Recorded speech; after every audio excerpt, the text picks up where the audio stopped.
Good morning, everyone. Thank you so much, Ted, for the introduction. It's great to be here. I'm very excited to have a conversation with students today. As Ted framed, today's college students are extraordinarily diverse. Yeah, some of our students are coming to college directly from high school, but many are coming after careers and various experiences. Our students today are working parents, our students are veterans, our students are folks who are incarcerated or have been incarcerated, our students are folks who were born in the United States, folks who are immigrants, folks who are documented and undocumented. Our students are diverse, and what we're going to hear about today is the diversity of the student experience and the kind of supports that make a difference for students. You've gotten to meet Sophie and Brendan. I just want to introduce briefly Daryl and Jonathan. Daryl grew up in Sheepshead Bay, Brooklyn. He began his post-secondary education while incarcerated through the Cornell Prison Education Program. And he is on track to be the first in that program to earn an associate's degree while on the outside. He also is on the path taking courses at Columbia to ultimately earn a bachelor's degree at Columbia. That's right. That's worth applause. He also finds time to be a housing counselor and case manager for the Fortune Society, which is a New York City-based nonprofit that helps formerly incarcerated men and women with reentry and emphasizes the value of education. He also is a father whose son is now in his first year of college. So that's Daryl. And then this is, yes, a round of applause, that's good. Jonathan Gomez was born in the Bronx in New York City, but grew up in the Florida Panhandle. He is a first-generation student at Lehman College in the City University of New York system. He is studying art, entrepreneurship, and leadership. Part of how he got into the arts, we were talking about this earlier, was the experience while he was in Florida, beginning his higher education, starting a magazine of his own. So he is a veteran entrepreneur already, and he's looking forward to contributing not only to the arts, but to social progress as he finishes up at Lehman. So with that, yes? Let's dive into our conversation. Brendan, maybe we'll start with you and come this way. I'd love to hear a little bit about where you grew up, where you went to high school, and the transition to college. What was the point? Tell us about the journey between high school and college and the transition into college. Sure. So I'm from Cincinnati, Ohio originally. And when I was first going to college, it was very intimidating even for me as a traditional student. I started off at the University of Cincinnati, and then it just almost felt like I was very lost in being pushed in that direction rather than wanting and knowing what I actually wanted to do. So trying to mature a little bit, I decided I'd be wasting money here if I just continued kind of just slipping by with a B average. And so that really took me to the direction of joining the Army. I wanted to go ahead and kind of participate with UC's ROTC at the time. And it got me thinking that maybe there's another career here for me. You know, of course the benefits are great, but kind of a service to the nation kind of called to me at the time. And so then I ended up in the Army, and after I had gotten out in 2016, I decided to pursue a bachelor's at the University of North Georgia due to how kind of veteran-friendly the university is, how small some of our campuses are, and it just kind of afforded me an opportunity to connect with a lot of people out in the community, because it's a very veteran-friendly, very veteran-heavily influenced community. Great, thanks. Daryl? Okay, I grew up in Sheepshead Bay, Brooklyn. I attended Sheepshead Bay High School for about 1 year. And then I was introduced to the juvenile justice system. While in the juvenile justice system, I ended up staying at Lincoln Hall in Lincolndale, New York, and getting my GED there. Upon release, I got accepted to John Jay College. However, just turning 16 years old, not really having any firm, adequate direction. I chose to continue on with the lifestyle that was counterproductive to who I am today. And so as a result, I didn't go to college. And at 21 years old, I began serving a lengthy prison sentence along with my brother. And 12 years into my sentence, I was introduced to higher education.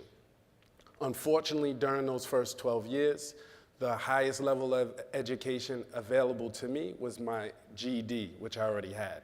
That's the only program that they had. And so I did everything I could to take advantage of every type of program that the institution had offered.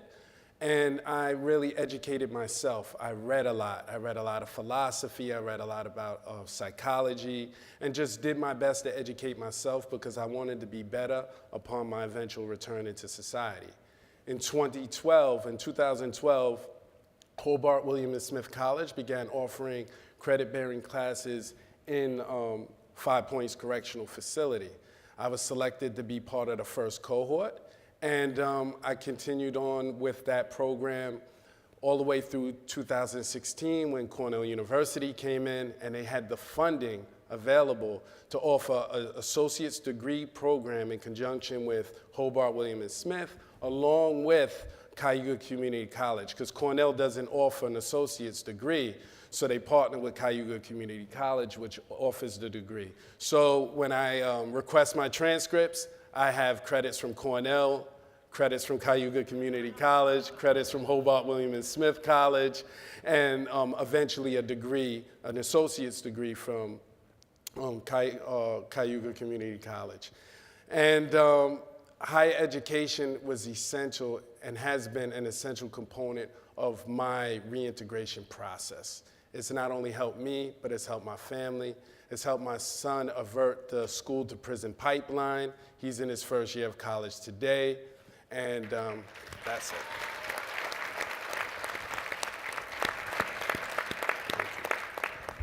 Thanks, Daryl. Sophie? So I was actually born in Philadelphia, so returning home a bit for me here today. My family traveled around quite a bit growing up, and I went from being in what was categorized then as gifted classes to remedial classes by the time I barely graduated high school.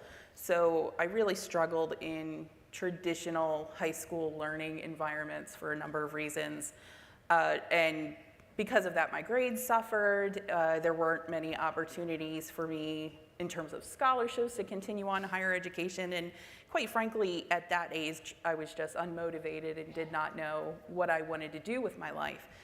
As I decided to enter the workforce, I started with temp agencies, and that was at the time when the internet was just kind of coming into its own in terms of the educational materials that were online. And I started using the internet as a tool to educate myself, and something clicked, because while I struggled in group formats, I learned very well independently. So I dove into web design, into graphic design and writing, and I absorbed everything I possibly could. And back then, years ago, the internet wasn't full of the kind of multimedia resources that we have now, YouTube videos and just tremendous resources. Back then, it was basically just writing. It was words, but that clicked with me. So I was able to teach myself these skills and gradually work my way up into a career that I'm in now, which is related to marketing for the engineering, design, and construction industry. So I'm currently the creative design manager for PBS Engineering, which is a regional engineering firm on the West Coast, and I get to use all of these skills that I independently learned every day. I started to struggle, though, with the longer I was in the firm. There were new people coming on board, people who I was expected to train, who had their degree. They were equipped with this education, and I began to question whether or not I was truly prepared for the role I was in. It was one of those things where you ask yourself, what don't I know? I don't know what I don't know. So I spoke with my employer and expressed my interest in going back and earning my degree, and they were amazingly supportive. and chose Southern New Hampshire University for a great reasons, because they were just so incredibly responsive to me, and also because they worked with flexible credit and learning options, CLEP exams, DSST exams, and I was able to earn my degree through that route. And during that process, though I went into it questioning whether or not it would be worth it for someone like me who essentially already had a job in their desired field, it just opened up doors for me and kind of taught me to question things that I had just kind of taken for granted before, because I just assumed everyone around me knew better than I did because they had a degree. Well, now I know none of us know what we're doing. We're just all asking the right questions to figure it out, and now I feel comfortable doing that. So it's been a great deal for me in my career. Great, thank you.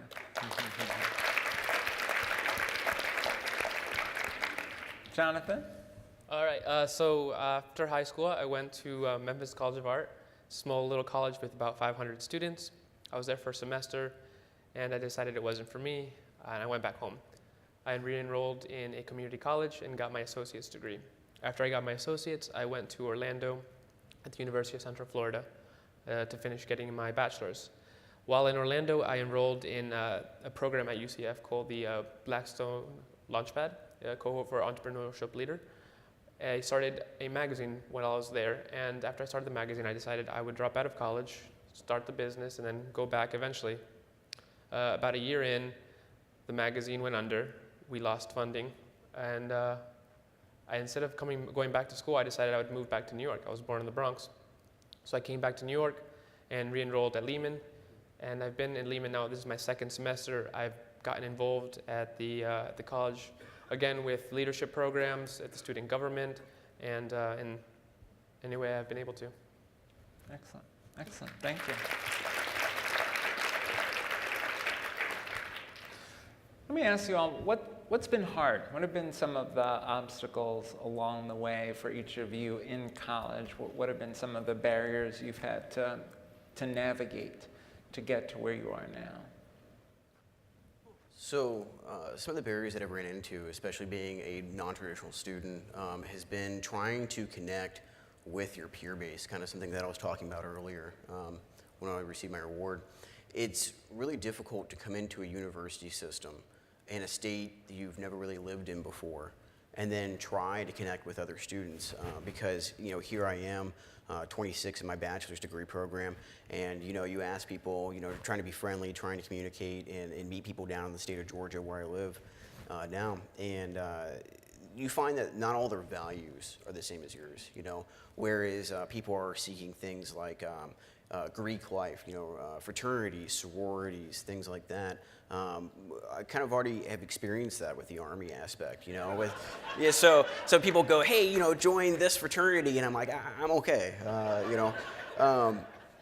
So I find that to get over these kind of obstacles, to try to meet people that are kind of your own same age range or share the same values that you do, the community involvement aspect's been really important for me.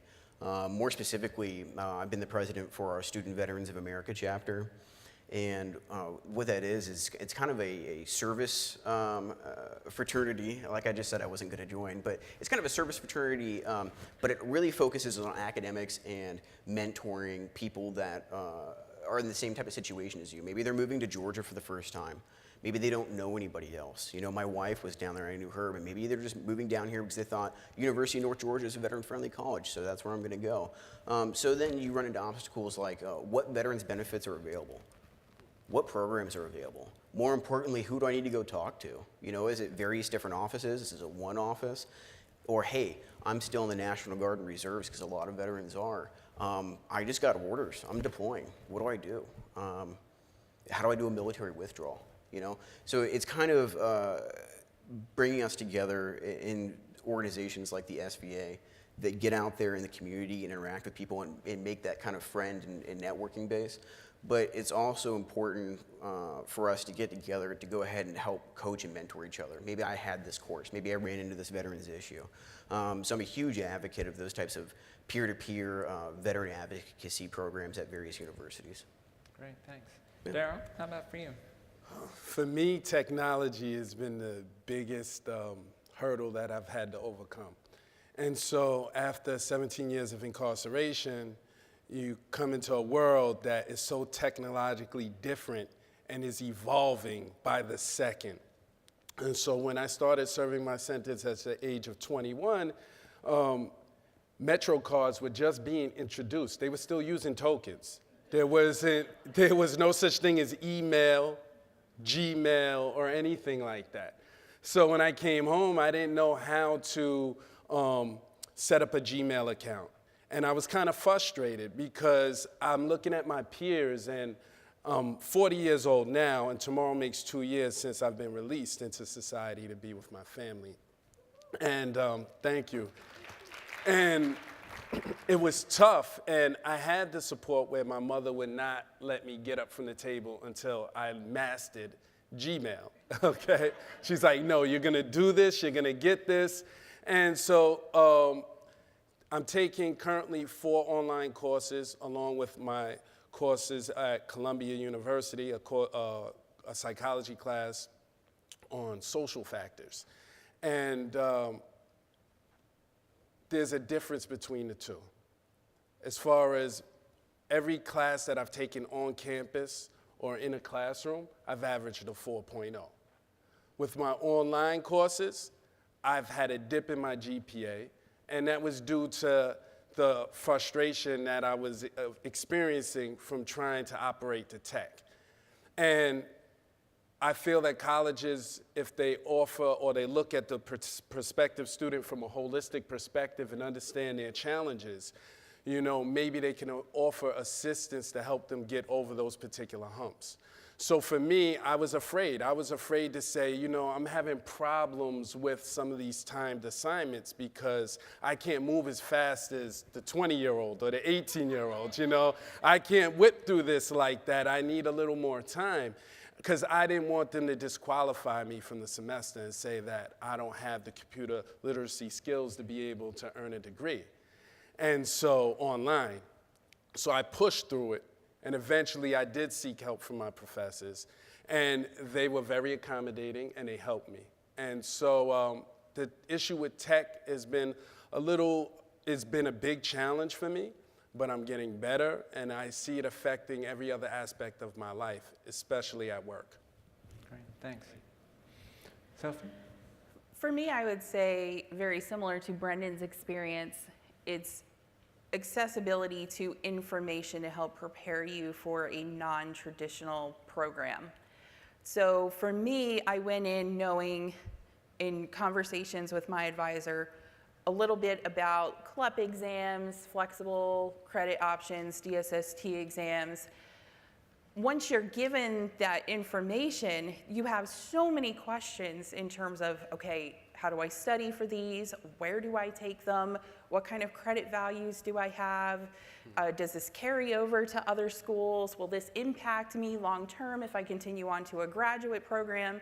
There's so many questions, and it's hard to find one place with all of the answers. So what I've kind of noticed, just there, we get information from our advisors, and we can take that, work with it, figure out how to make it work with our degree plan, and then you wind up coming across other students who are asking the same questions. Oh, I've heard about CLEP exams, so what do you know about it?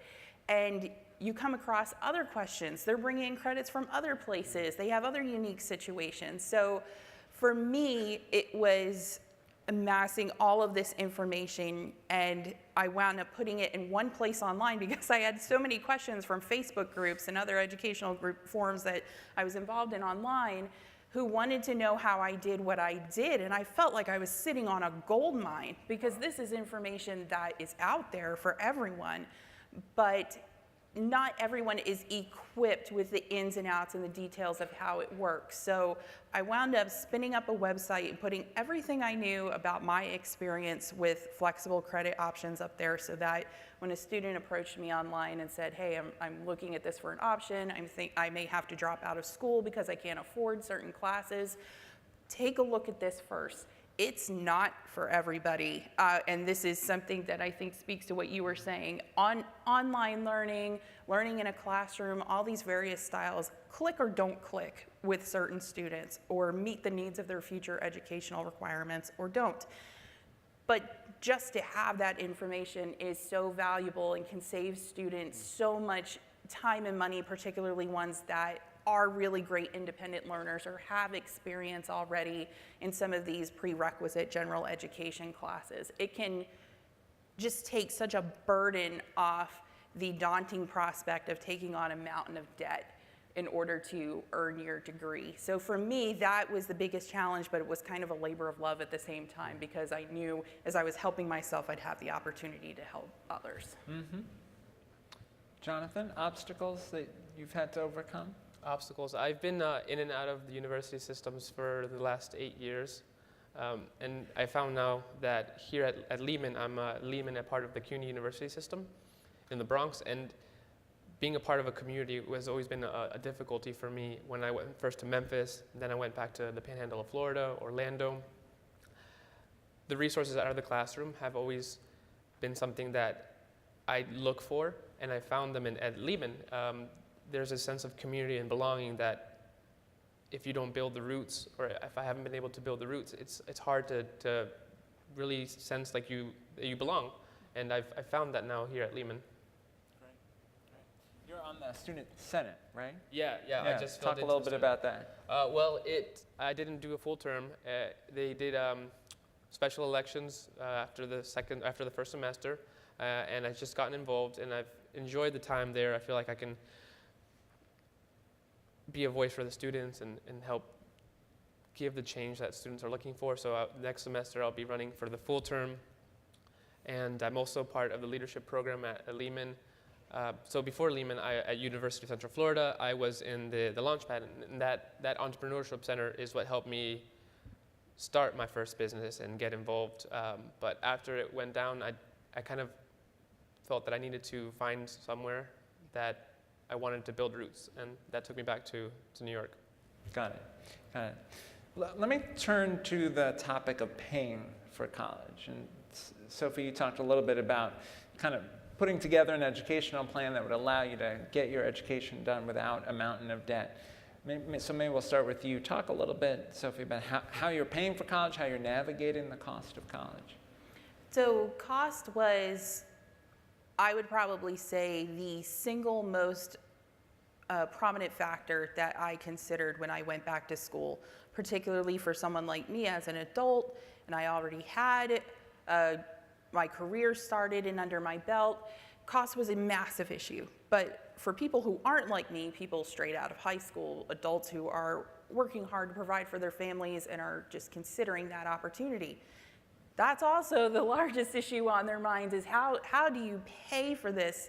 So the opportunities regarding flexible credit were something that were instantly appealing to me. My company as well had a tuition reimbursement program that was just so tremendously generous. So with pulling from multiple resources that were available to me, I was able to work out a plan where school was essentially tuition free for me. And between companies like even Starbucks and companies that you may not even necessarily be long-term career prospects, but we see more and more of these large companies and medium-sized companies looking at the value in investing in their employees. And I'm hoping that more companies look at that as a way to attract candidates, because it is such a heavy weight on their minds. I know that the company that I work for, PBS Engineering, they have a program where they will pay up to 100% on a case-by-case basis. They'll work with you one-on-one, as long as it's something that kind of fits in your career plan, they will pay for that. And I asked my HR manager, I sat down with her and I said, what is in it for you as an employer to offer these kinds of benefits? Because it's a risk. I mean, they're putting potentially tens of thousands of dollars on the line. What is in it for you?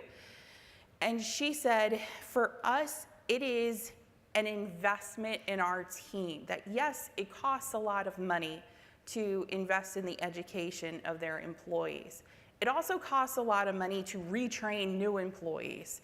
And the massive turnover that happens in an industry like ours is, it's a big factor. So to offer a benefit like this, it's a win-win. It's a win for the employer because they can develop someone not just as an employee, but as an individual who grows with the company almost like a family. And it's obviously a win for the student who gets to extend their career. So being able for me to have those multiple options available to pay for school, it was a game changer. I'm not sure that I would have pursued my degree had I not had those resources in front of me, and I think there's a lot of adults out there that fall into that same category. And if they knew about those resources that were out there, they would consider a higher education. So I think the question is, how do we get that information in their hands? Yeah, well, that's great, and I think there are a number of states. I think about Tennessee that has their Tennessee Reconnect program, which is so that adults can go back to school to finish their degree or earn their degree, and they are making community college tuition free in Tennessee for those returning working adults. And hopefully that's a model for other states to follow to make it easier for folks to do what you're trying to do. Daryl, can you talk a little bit about, for you, how you've navigated the cost of college? Okay, so for Columbia, because I'm a Columbia Justice and Education Scholar, and I'm allowed to take at least one class every semester for free. Columbia pays for it. TAP and Pell has helped me. The TAP and New York State TAP and the federal Pell grants have helped me pay for my online courses and degree. And Cornell University helps pay for my books. And so there's a pool or a plethora of resources that that I'm able to have access to that has really helped me along the path as far as paying for college at the moment. One of the important things that Daryl brings up is the issue of Pell Grant access for folks who are incarcerated. So in the mid-90s, in 1994, as many of you know, Congress foolishly banned access to Pell Grants for folks who are incarcerated. It's terrible public policy because we know participating in any educational program at all while incarcerated dramatically reduces your likelihood of returning to prison. Rand's study showed a 43% reduction in recidivism for participating in any educational program of any kind while incarcerated. So since the mid-90s, folks who are incarcerated have not had access to Pell Grants. Programs like Cornell's and Columbia's have existed based on philanthropy. But during the Obama administration, we put in place, under Ted's leadership, a pilot project allowing 65 colleges and universities to use Pell Grants for incarcerated students. That is game-changing for thousands of students, and now we are working at the Education Trust to try to help Congress see the wisdom of repealing that misguided ban from 1994, and there is some good bipartisan momentum around repealing that ban. So if any of you find yourselves sitting with a member of Congress anytime soon, you might mention to them the importance of creating opportunity, because you can see, and Daryl's a great example of this, educational opportunities while incarcerated can change the whole trajectory of someone's life and the trajectory for their family as well. Yes, if I could just add on to that, it really did. It provided me with academic and moral credibility with my family. My son was born while I was incarcerated. His mother was 6 months pregnant. So every visit and every interaction with him since birth was from a perspective of incarceration. So having the opportunity, to attend college while incarcerated and talk with my son on the phone about math, which he loves, and the quadratic equation and different things like that, which I had no clue what it was when I first started serving time, gave me a credibility with him where now he sees me in a totally different light. His college entry essay was about overcoming statistics and being dealt a set of cards that he did not want. And he grew up wondering if he would be like his father, if he would be like his uncle, if he would be a criminal. And he went through a period of doubting himself. until he started realizing how much my brother would push him over and over again to overcome those obstacles and how smart he is in the legal field. And he talked about my encouragement. And at the very end, he said he wanted to be just like his uncle and his father. He wanted to be even better than us. He wanted to go to college. And now on the path to entering college, at that time that he wrote the essay, he says, I finally am showing that you can overcome statistics if you really work at it and you're driven. So my father's situation, which was something that was an anchor and was detrimental to me during a portion of my youth, has actually become a boon and a blessing. So Sophia mentioned freedom in part of our opening speech. Education provides freedom and has the transformative power to change not only the individuals that we are helping or investing in while they're incarcerated, but their family. My brother in 2020 graduates from Cornell University's Arts and Sciences program.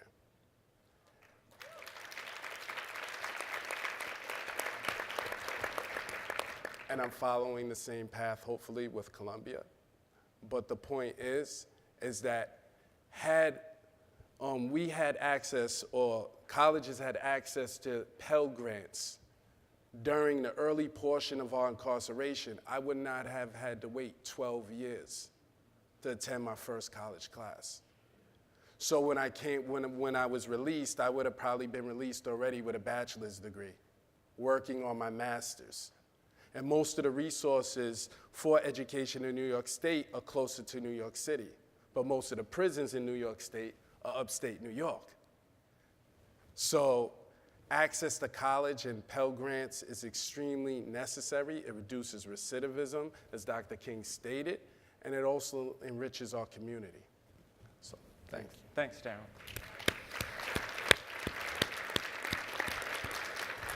I want to turn to audience questions in a minute, but Brendan, a little bit about how you've managed the cost of college.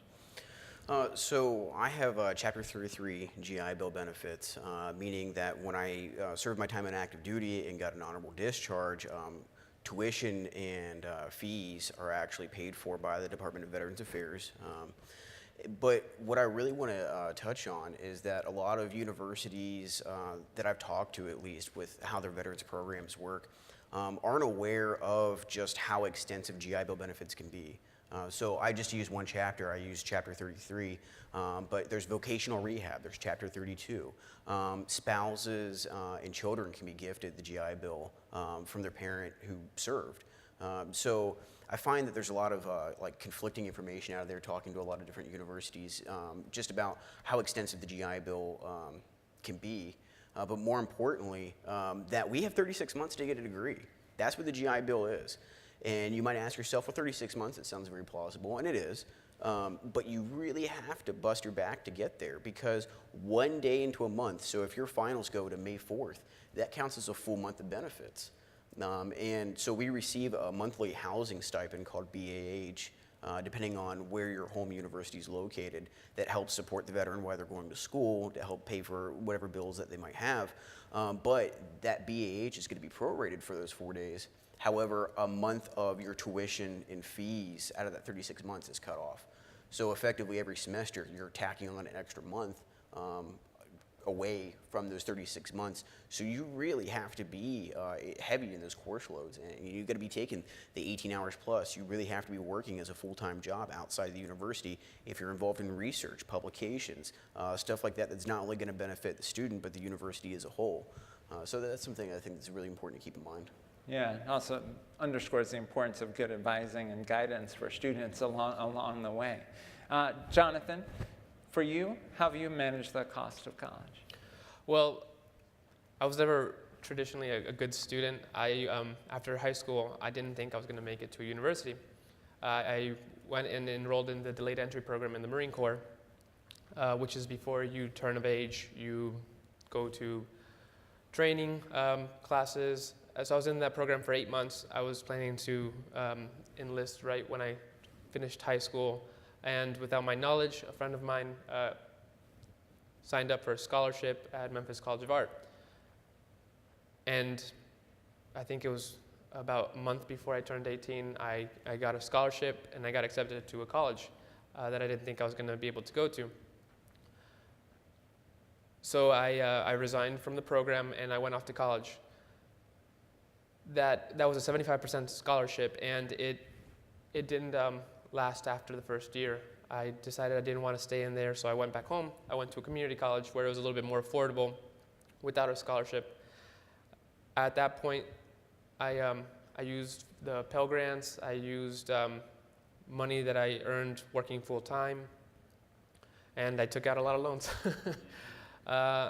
And then when I moved up here to New York, or when I moved to New York, I again used Pell grants and used money I've been saving up working full time. So I'm a full-time student, full-time employee, and I have managed not to take out any more loans, thankfully. That's good. That's good. And a credit to CUNY, right? Which is among the most affordable university systems in the country. Definitely. Yeah. Let's turn to audience questions. So, Sophie, there one question for you around online classes in particular. What kinds of supports, and lots of folks in this room are thinking about how to help students succeed in online courses. What kinds of supports should colleges and universities be building into online courses? I think having an individual, whatever instructor you choose for your classes, be one that truly wants to engage with the students. It was so important for me because, like any university, SNHU, I had some amazing classes. I had some other classes where I didn't feel particularly connected with the teacher, but for the vast majority of classes, I was kind of overwhelmed with the amount of contact I was getting and encouragement I was getting.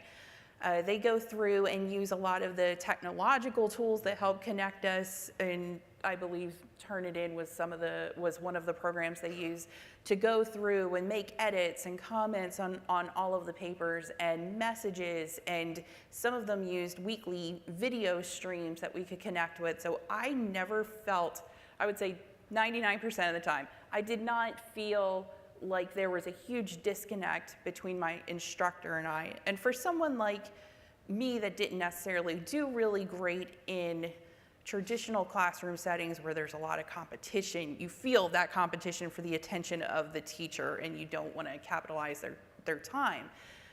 Doing classes online allowed you to asynchronously contact your instructor, then get back with you in a timely manner, and we could connect without feeling, I didn't feel the pressure of having to worry about whether or not I was stopping my instructor's world in order to ask many, many questions, because I wanted that 4.0.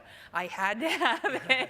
So I asked a lot of questions to make sure my assignments were what they were expecting. So there's a big difference between that kind of experience and then just throwing a course online like we've seen some organizations do, where there's not that much human interaction. That human interaction and just that encouragement from the instructor made a world of difference. Great. Let me ask, and anyone can weigh in on this, you've all talked about transferring credits, and all of you have credits from different institutions.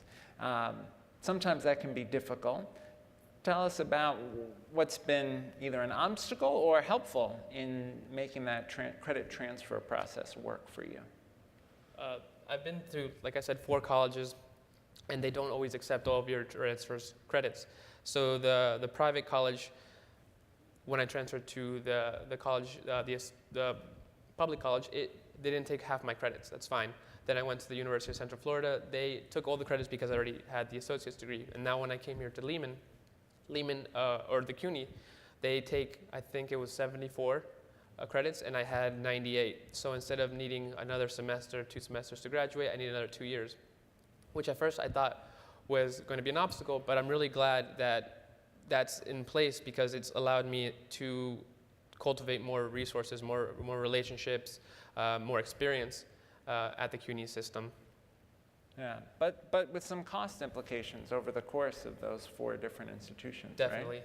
Yeah, it's having to be in college a little longer has more more money that I have to pay in, but it's been worth it, and especially with the Pell grants that the federal government provides, it's been helpful. Good, good. Brendan, what about for you? So for veterans, right, we submit something called a joint service transcript, a JST. And what this is it's divided into two different sections. It has an experience portion, so this will be counting deployments, cross-training with other international units, things like that. And then it has more of a formal class structure. And what it is it's what ACE believes a university should credit a veteran for based off of what their experiences are. So I would say from my background, from a military police officer background, this might be the case that I get some type of elective criminal justice credit. And that's really vital to veterans because of that 36-month constraint that I was talking about before. You know, as a psychology major, it doesn't really make sense for me to go and pursue these criminal justice classes per se. So having that kind of JST, that ACE credit recommendation would really help me out. But I find that the challenge is trying to find consistency across the board at one university. So in help building up the programs at my university, University of North Georgia, I've reached out to University of Georgia, Georgia Tech, all these other major universities that are in the SEC, and then I find there's not really one office that handles it. Or they'll say, well, we are really confused, we really don't know how to interpret this. This person's going to interpret it. You know, it's kind of running around in circles a little bit, depending on where you are. And I think that it's really important for universities to step back and not think of these ACE credits and assisting veterans as just being the right thing to do.